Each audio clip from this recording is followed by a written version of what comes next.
कृतार्थदेववन्दनं दिनेशवंशनन्दनं सुशोभिभालचन्दनं नमामि राममीश्वरम्।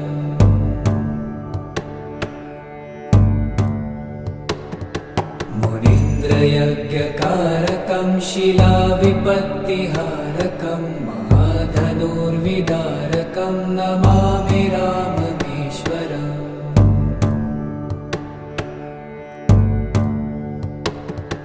स्वतातवाक्यकारिणं तपोवने विहारिणं करे सुचापधारिणं नमामि राममीश्वरम्।